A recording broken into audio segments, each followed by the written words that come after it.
আসসালামু আলাইকুম। ক্লাস 7-এর ইতিহাসের ক্লাসে আজ তোমাদের নগর বণিক ও বাণিজ্য ষষ্ঠ অধ্যায়ের ভারতে বিদেশি বণিকদের আগমন সম্পর্কে আলোচনা করব। ভারতে বিদেশি বণিকদের আগমন এটা আলোচনা করব আজ। গত ক্লাসে আমরা দেশ ও বিদেশের বাণিজ্য সম্পর্কে আলোচনা করেছি। এটা তোমাদের যে ফার্স্ট টার্মের যে পরীক্ষা, সেই ফার্স্ট টার্মের পরীক্ষা কিন্তু এটা হবে নগর বণিক ও বাণিজ্য। দেখো, ভারতে বিদেশি বণিকদের আগমন। ইউরোপ থেকে জলপথে ভারতবর্ষে আসার জন্য যারা প্রথম উৎসাহ দেখিয়েছিলেন তারা হলেন পর্তুগিজ। এই পর্তুগিজরা জলপথে ভারতবর্ষে আসার একটা পরিকল্পনা তারা করেছিলেন এবং তাদের প্রধান উদ্দেশ্য, তাহলে পর্তুগিজরা যে ভারতবর্ষে আসছেন বা আসার যে একটা পরিকল্পনা করেছেন, সেক্ষেত্রে তাদের প্রধান উদ্দেশ্য ছিল ভারত ও দক্ষিণ পূর্ব এশিয়ার মশলার বাণিজ্যকে দখল করা। তাহলে আমরা আগে থেকেই জানি বা ভারতবর্ষ সুপ্রাচীন কাল থেকেই মশলার জন্য খুব প্রসিদ্ধ, মশলার জন্য বিখ্যাত। তাই ভারতবর্ষের মশলাকে নিয়ে দক্ষিণ ও পূর্ব এশিয়ার যে ভারতবর্ষ এবং তার সঙ্গে সঙ্গে দক্ষিণ পূর্ব এশিয়ার যে মশলা একটা ব্যাপক সুনামযুক্ত মশলা, সেই মশলাগুলো নিয়ে সে মশলার ওপর বাণিজ্যকে দখল করাই ছিল তাদের প্রধান উদ্দেশ্য। তাহলে সেই উদ্দেশ্যকে সামনে রেখে কিন্তু তারা জলপথে ভারতবর্ষে আসার পরিকল্পনা করেছিলেন। ইউরোপে ভারতের মশলা, বিশেষ করে গোলমরিচের খুব চাহিদা ছিল। গোলমরিচের চাহিদা ছিল ইউরোপে খুব বেশি।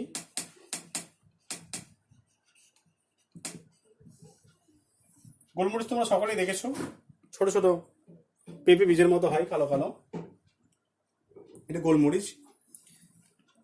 তাহলে এই গোলমরিচের চাহিদা ছিল ইউরোপের দেশগুলিতে এই গোলমরিচের বিশাল চাহিদা ছিল এবং পর্তুগিজরা ভেবেছিল যে ভারত থেকে মশলা কিনে ইউরোপের বাজারে যদি বিক্রি করা যায় তাহলে তাদের প্রচুর লাভ হবে।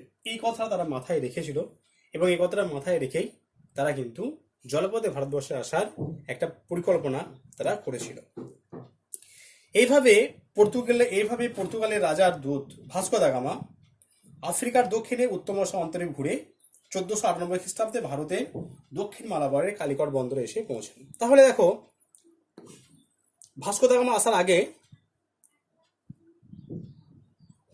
1488 খ্রিস্টাব্দে পর্তুগিজ নাবিক বার্থেলোমিউ দিয়াজ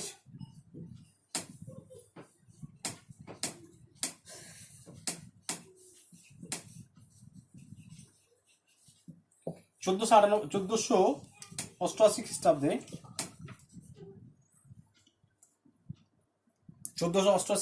বার্থেলোমিউ দিয়াজ, পর্তুগিজ নাবিক, তিনি ভারতবর্ষে আসার জন্য চেষ্টা করেছিলেন, কিন্তু মাঝপথে বিশাল ঝড় আসে এবং সেই ঝড়ে তার নৌকা এবং লোকজন সব ভেসে যায় এবং তিনি নিজে কোনো কর্মে নিজের প্রাণ বাঁচিয়ে স্বদেশে ফিরে যান।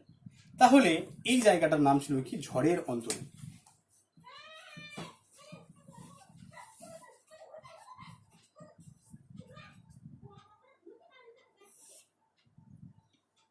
এই জায়গা তিনি নামকরণ করেছিলেন ঝড়ের অন্তরীপ। কেন তিনি ঝড়ের অন্তরীপ নামকরণ করেছিলেন?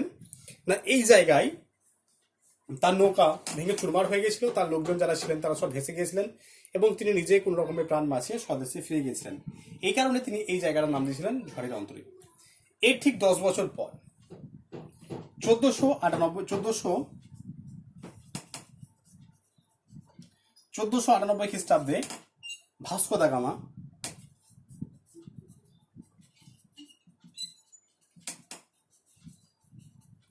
এর ঠিক 10 বছর পর 1498 খ্রিস্টাব্দে ভাস্কো দা গামা ওই একই পথ ধরে ভারতবর্ষে আসার চেষ্টা করেছেন, কিন্তু তার ভাগ্য ভালো ছিল, সুপ্রসন্ন ছিল। তাই যে জায়গায় বার্থোলোমিউ দিয়াজ ঝড়ের মধ্যে পড়েছিলেন, সেই জায়গাটা কিন্তু যখন তিনি অতিক্রম করেছিলেন সেই সময় শান্ত ছিল। তাই তিনি, তার মনে একটা আশা জাগলো যে এরপর হয়তো ভারতবর্ষে পৌঁছানো যাবে। তাই তিনি এই ঝড়ের অন্তরীপ, বার্থোলোমিউ দিয়াজ যে জায়গায় নামকরণ করেছিলেন ঝড়ের অন্তরীপ, তিনি নাম দিলেন উত্তম আশা অন্তরীপ। তার মনে একটা উত্তম আশা, তার মনের মধ্যে একটা আশা জাগলো যে এরপর ভারতবর্ষে অবশ্যই পৌঁছানো যাবে। এই আশা নিয়ে, এই যে উত্তম আশা তার মনের মধ্যে জাগলো এবং তিনি সে আশা নিয়ে কি করলেন 1498 খ্রিস্টাব্দে ভারতবর্ষে পৌঁছালেন। কোথায় তিনি পৌঁছালেন? দক্ষিণ ভারতে মালাবারের যে কালিকট বন্দর, সেই কালিকট বন্দরে তিনি পৌঁছালেন এবং এইভাবে প্রথম ইউরোপ মহাদেশের সঙ্গে ভারতবর্ষের বাণিজ্য, জলপথে ভারতবর্ষের যে যোগাযোগ সেটা স্থাপিত হয় এবং পরবর্তীকালে আমরা দেখব এই পথ ধরেই কিন্তু ইউরোপীয় আরো যারা বণিক ছিল, ইংরেজ, ওলন্দাজ, ডেনমার্ক, ফরাসি, এই সমস্ত বণিকরা কিন্তু এই পথ এই পথ ধরেই, অর্থাৎ ভাস্কো দা গামার পথ ধরেই কিন্তু তারা পরবর্তীকালে ভারতবর্ষে আসে।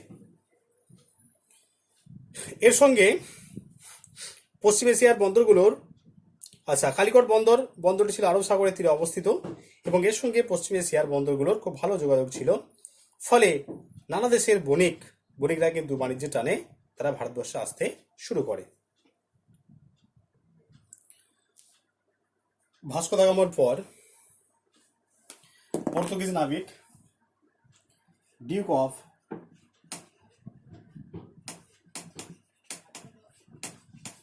আলবুকার্ক তিনি ভারতবর্ষে আসেন এবং তিনি আরব সাগরের বাণিজ্যে আরবদের হটিয়ে নিজেদের আধিপত্য স্থাপন করেন এবং তার হাত ধরে গোয়ায় পর্তুগিজদের প্রাধান্য প্রতিষ্ঠিত হয়। এবং এই ডিউক অফ আলবুকার্ক একটা নীতি চালু করেছিলেন ভারতবর্ষে, যার নাম হচ্ছে blue water policy. Blue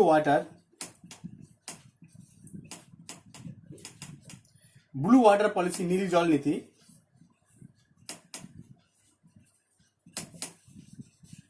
blue water policy বা নীল জল নীতির প্রবক্তা ছিলেন ডিউক অফ আলবুকার্ক। তাহলে তিনি কেন এই ব্লু ওয়াটার পলিসি বা নীল জল নীতির প্রবর্তন করেছিলেন? না, এই ডিউক অফ আলবুকার্ক চেয়েছিলেন যে তাদের সমসাময়িক ভারতবর্ষে অন্যান্য যারা বণিক ছিল, মূলত সেই সময় পর্তুগিজদের ভারতবর্ষে আসার আগে যাদের দাপট ছিল তারা হচ্ছে আরবীয় বণিক। তাহলে তিনি আরবীয় বণিকদেরকে হটিয়ে দিয়ে সারা ভারতবর্ষের মধ্যে প্রাধান্য স্থাপন করতে চেয়েছিলেন। এই জন্য ডিউক অফ আলবুকার্কের যে নীতি সেটা ব্লু ওয়াটার পলিসি বা নীল জল নীতি নামে পরিচিত। তারা সারা ভারতবর্ষের মধ্যে তিনি পর্তুগিজদের শাসন প্রতিষ্ঠা করতে চেয়েছিলেন। এই কারণেই তিনি এই ব্লু ওয়াটার পলিসি বা নীল জল নীতি তিনি চালু করেছিলেন এবং এই নীতির মাধ্যমে তিনি ভারতবর্ষের উপর কর্তৃত্ব কায়েম করতে চেয়েছিলেন এবং এই ডিউক অফ আলবুকার্কের হাত ধরে গোয়াতে প্রথম কিন্তু তাদের বাণিজ্য কুটি স্থাপিত হয়।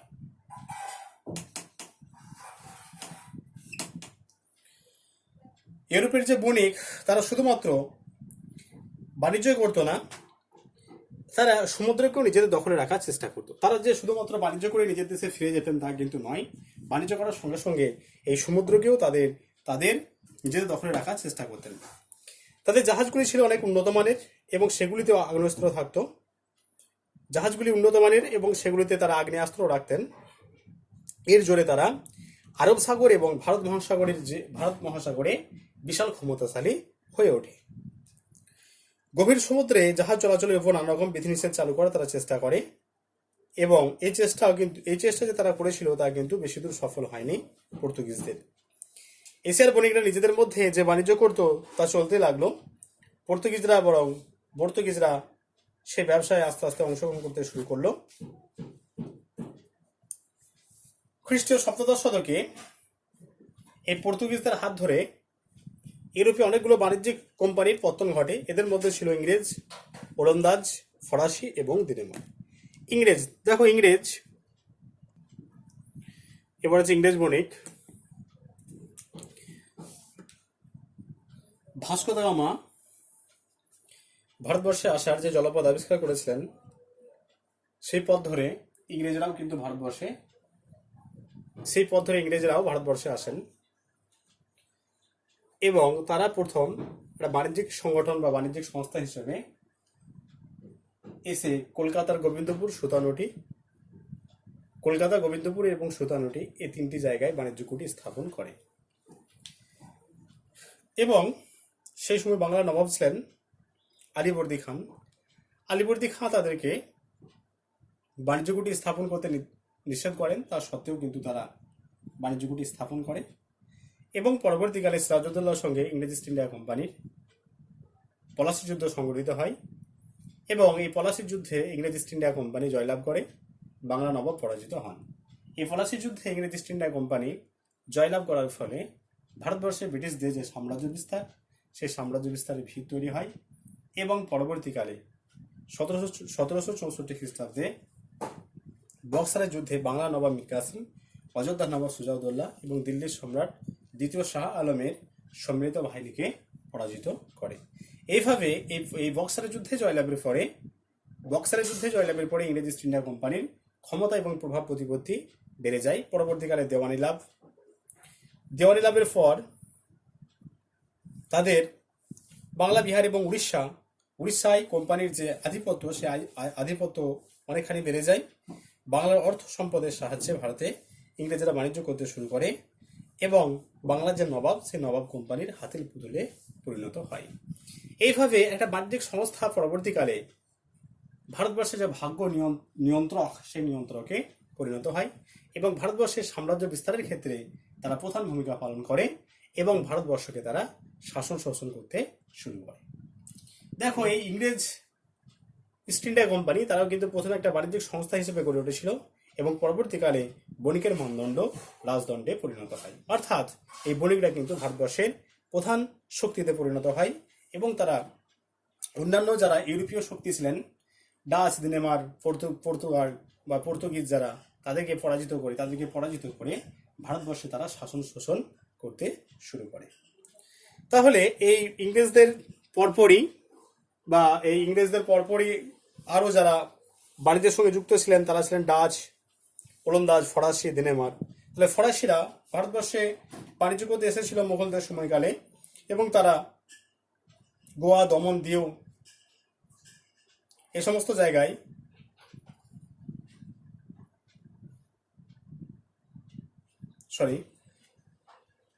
এই ফরাসিরা চন্দননগর, পন্ডিচেরি, কারিকল, মাহে এই সমস্ত জায়গায় উপনিবেশ তৈরি করে। আর পর্তুগাল, ডাচ বা ওলন্দাজরা তাদের পথ ধরে আসে। তাহলে ফরাসিরা কোথায়? চন্দননগর,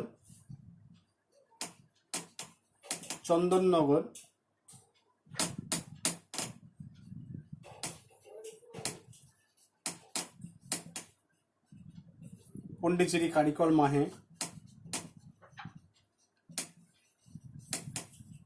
এই সমস্ত জায়গায় তারা বাণিজ্য কুটির স্থাপন করে এবং যখন ইংরেজরা ভারতবর্ষের প্রধান ভাগ্য নিয়ন্ত্রকে পরিণত হন, তখন ফরাসিরা কিন্তু তাদের সঙ্গে প্রতিযোগিতায় এটে উঠতে না পেরে তারা কিন্তু স্বদেশে ফিরে যায়।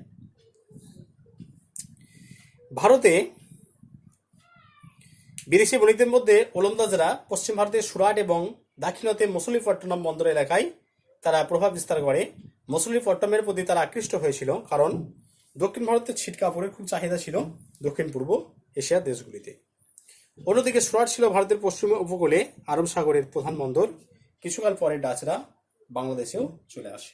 তাহলে দেখো, যে সমস্ত বণিকরা ভারতবর্ষে আসছেন ব্যবসা বাণিজ্য করার জন্য, তাদের প্রধান উদ্দেশ্য কিন্তু হচ্ছে মুনাফা অর্জন বা যে কোনো উপায়ে লাভবান হওয়া। সে কারণের জন্যই কিন্তু তারা ভারতবর্ষে আসে।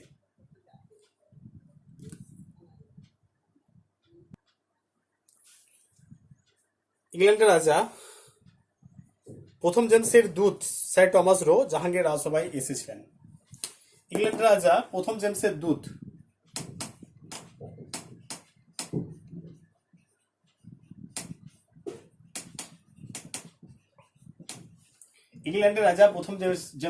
স্যার টমাস রো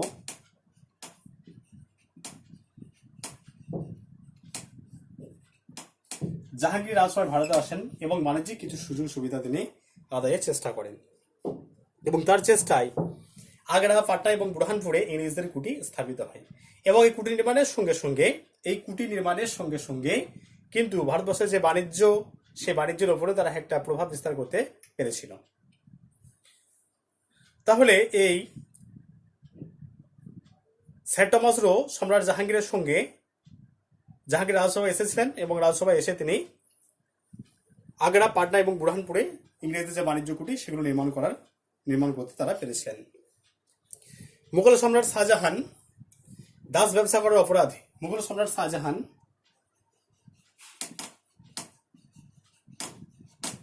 মুঘল সম্রাট শাহজাহান দাস ব্যবসা করার অপরাধে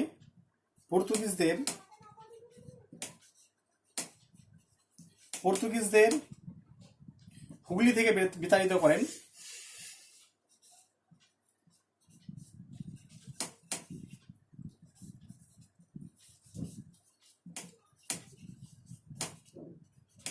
(1632 খ্রিস্টাব্দে। তাহলে এই পর্তুগিজদের হুগলি থেকে বিতাড়িত করেছিলেন মুঘল সম্রাট শাহজাহান। কেন বিতাড়িত করেছিলেন? না দাস ব্যবসা করার অপরাধে। পর্তুগিজরা ভারতবর্ষে এসে দাস ব্যবসা করতে শুরু করেছিল। দাস কারা? না যারা যুদ্ধে পরাজিত হয় তাদেরকে কিন্তু গরু ছাগল যেরকম এখনকার দিনে বিক্রি করা হয় সেরকম ভাবে আগেকার দিনে দাসদের বিক্রি করা হতো। তাহলে সেই দাস ব্যবসা করার অপরাধে মুঘল সম্রাট শাহজাহান 1632 খ্রিস্টাব্দে হুগলি থেকে পর্তুগিজদের তাড়িয়ে দিয়েছিলেন। এর ফলে ওলন্দাজ, ইংরেজ এবং ফরাসি বণিকরা অবাধে বাংলায় বাণিজ্য করার সুযোগ পেয়েছিল।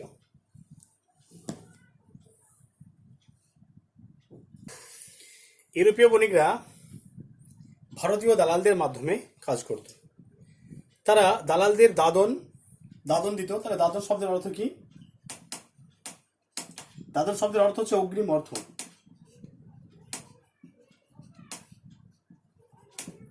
দাদন শব্দের অর্থ হচ্ছে অগ্রিম অর্থ। তাহলে ভারতীয় যারা দালাল, সে দালালদের অগ্রিম অর্থ দিত, যা দিয়ে ভারতীয় কারিগররা ইউরোপীয় বণিকদের চাহিদা মতো জিনিসপত্র বানিয়ে দিত। ইউরোপীয় কোম্পানিগুলোর যাতায়াতের ফলে বাংলাদেশের চাষিরা কোনো কোনো ক্ষেত্রে ধান ছেড়ে আফিম এবং রেশম চাষ করতে শুরু করে। এইভাবে বাজারে ফসল বেচে লাভ করার জন্য যে চাষ করা হতো তাকে বলা হয় বাণিজ্যিক চাষ। তাহলে দেখো, বাণিজ্যিক চাষ কাকে বলে?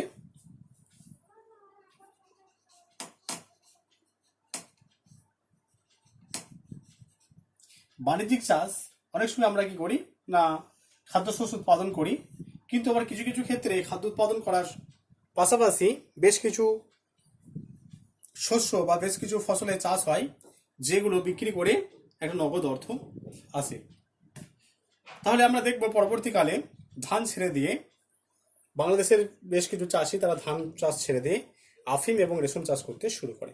তাহলে এইভাবে বাজারের চাহিদা অনুযায়ী শস্য উৎপাদন করাকে শস্য উৎপাদনের যে চাষ করা হতো, বাজারের চাহিদা অনুযায়ী যে শস্য চাষ করা হতো তাকে বলা হয় বাণিজ্যিক চাষ। মানে বাণিজ্যের উদ্দেশ্যে যে চাষ করা হতো সেই চাষকে বলা হয় বাণিজ্যিক চাষ। দেখো,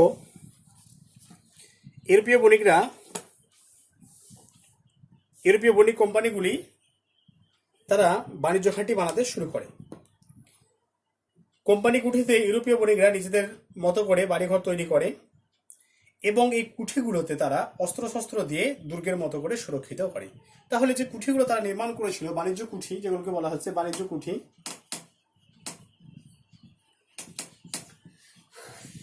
সেই বাণিজ্য কুঠিগুলোতে তারা কি করে না বাণিজ্য কুঠিতে তারা কি করে না অস্ত্র শস্ত্র সজ্জিত করে রাখে। অতর্কিতে যদি আক্রমণ ঘটে বা অতর্কিতে যদি কেউ আক্রমণ করে তার সে আক্রমণ মোকাবিলা করার জন্য কিন্তু তারা আগে থেকে প্রস্তুত থাকে। আবার এখানে তারা কি করে, তাদের বাসস্থান যেরকম নির্মাণ করে সেরকম মালের গোদামও তারা তৈরি করে। নিজেদের জাহাজে করে তারা ইউরোপে মাল পাঠাতো। ভারতীয় জাহাজের তুলনায় ইউরোপীয়দের জাহাজগুলো ছিল আকারে অনেক বড় এবং সেগুলোতে অনেক মাল একসঙ্গে যেত এবং গভীর সমুদ্রে নৌযুদ্ধে পারদর্শী ছিলেন সেই জাহাজগুলি যারা চালাতেন তারা। এইভাবে খ্রিস্টীয় সপ্তম শতকে ভারতে গুজরাট, উত্তর ও দক্ষিণ করমণ্ডল উপকূল এবং বাংলা হয়ে উঠেছিল ইউরোপীয় বণিকদের প্রধান অঞ্চল। তাহলে গুজরাট, উত্তর ও দক্ষিণ করমণ্ডল অঞ্চল এবং বাংলা, এই চারটি জায়গা, গুজরাট, উত্তর ও দক্ষিণ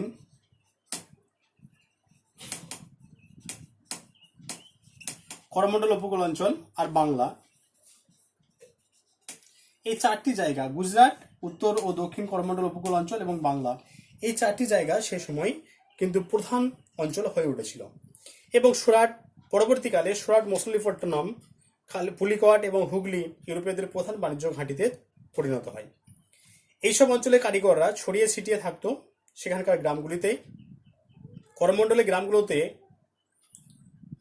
সুতো কাটুনি, তাঁতি, কাপড় ধোলা এবং রং করার কাজে নিযুক্ত শ্রমিকদের সংখ্যা ছিল চাষিদের থেকে অনেক বেশি। আবার যারা মুঘল শাসক ছিলেন, মুঘল শাসকরা বাণিজ্য করতে বণিকদের উৎসাহ দিতেন। মুঘল যুগের যারা শাসক তারা বাণিজ্য করার জন্য তারা কি করতেন, যারা বণিক সেই বণিকদেরকে উৎসাহ দিতেন। এবং এই তারা কিভাবে উৎসাহ দিতেন না, মালের উপর তারা একটা শুল্ক ছাড় দিত।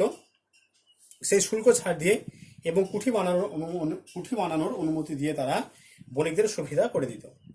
মুঘল অভিজাতদের মধ্যে কেউ কেউ সরাসরি বাণিজ্য করত, তবে এই প্রয়াস ছিল খুবই সীমিত। তারা সবাই যে বাণিজ্য করতো বা বাণিজ্য উৎসাহ দিত তা কিন্তু নয়।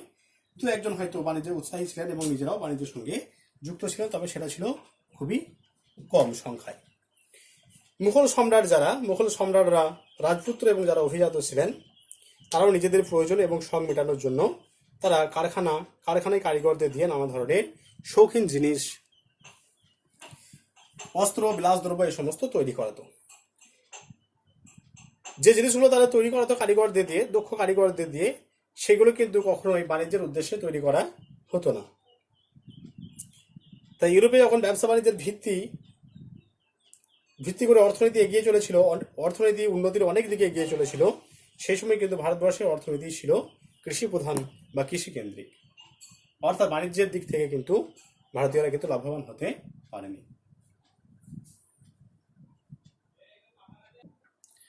পেজ নাম্বার 110, বইয়ের অনুশীলনী। প্রথমে আছে বেমানান।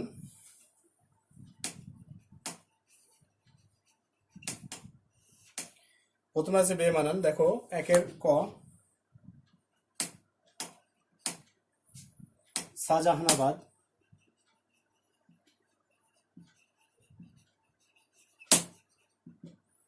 তুঘলকাবাদ।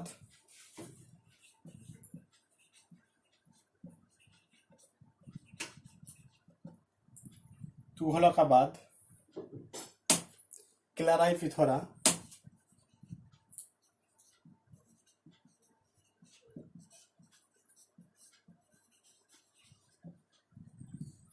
দৌলতাবাদ।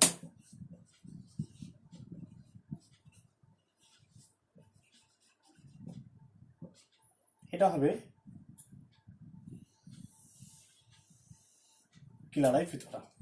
তোলায় দাগ দিবে, তোমরা এবার গোল না করে ক্লারাই পিথরা। এরপর আছে নীল, গোলমরিচ,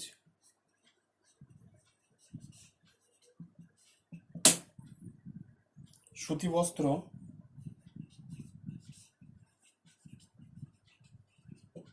রূপো। এটা হবে রূপো। গোয়াতে আছে, এটা গোয়া হবে, কয়েকটা বাদ গেল। খতে আছে টঙ্কা মোহর হুন্ডি জিতল। টঙ্কা মোহর হুন্ডি জিতল, এটা হবে মোহর। এটা আগে করে নেবে তোমরা, সিরিয়ালটা একটু গোলমাল হয়ে গেল। করওয়ানি, কসবা, বনজারা, মুলতানি। এটা হবে কসবা। 5 আছে পান্ডুয়া, উমাতে আছে পান্ডুয়া,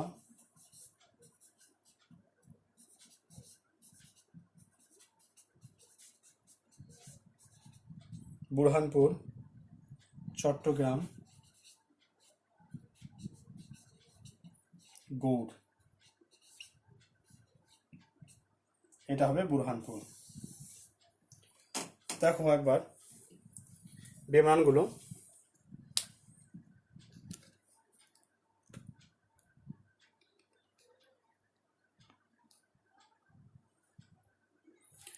শাহজাহানাবাদ, তুঘলকাবাদ, ক্লারাই পিথরা, দৌলতাবাদ। তাহলে হবে ক্লারাই পিথরা। তারপরে আছে তঙ্কা মোহর হুন্ডি জিতাল, এটা হবে মোহর। নীল গোলমরিচ সুতিবস্ত্র রূপো, এটা হবে রূপো। করওয়ানি কসবা বাঞ্চারা মুলতানি, এটা হবে কসবা। পান্ডুয়া বুরহানপুর চট্টগ্রাম গৌড়, এটা হবে বুরহানপুর। এরপরে যে স্তম্ভ বাঁ দিকে যেগুলো আছে সেগুলো আগে লিখছি। প্রথমে আছে দেখো সিরি, তারপর আছে দিনেমার, তারপর সরাফ, হোজ,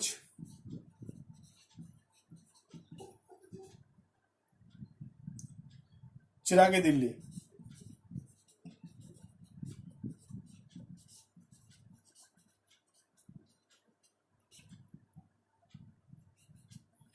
সিরি দেখো, সিরি শহরে যিনি প্রতিষ্ঠাতা ছিলেন তিনি হলেন আলাউদ্দিন খলজি।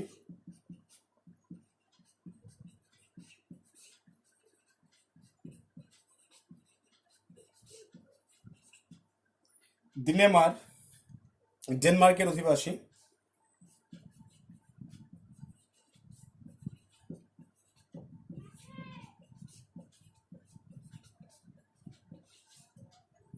সরাফ মুদ্রা বিনিময়কারী।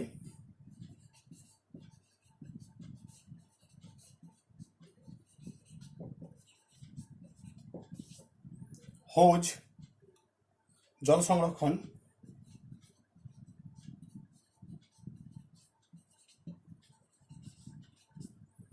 চিরাগে দিল্লি শেখ নাসির উদ্দিন।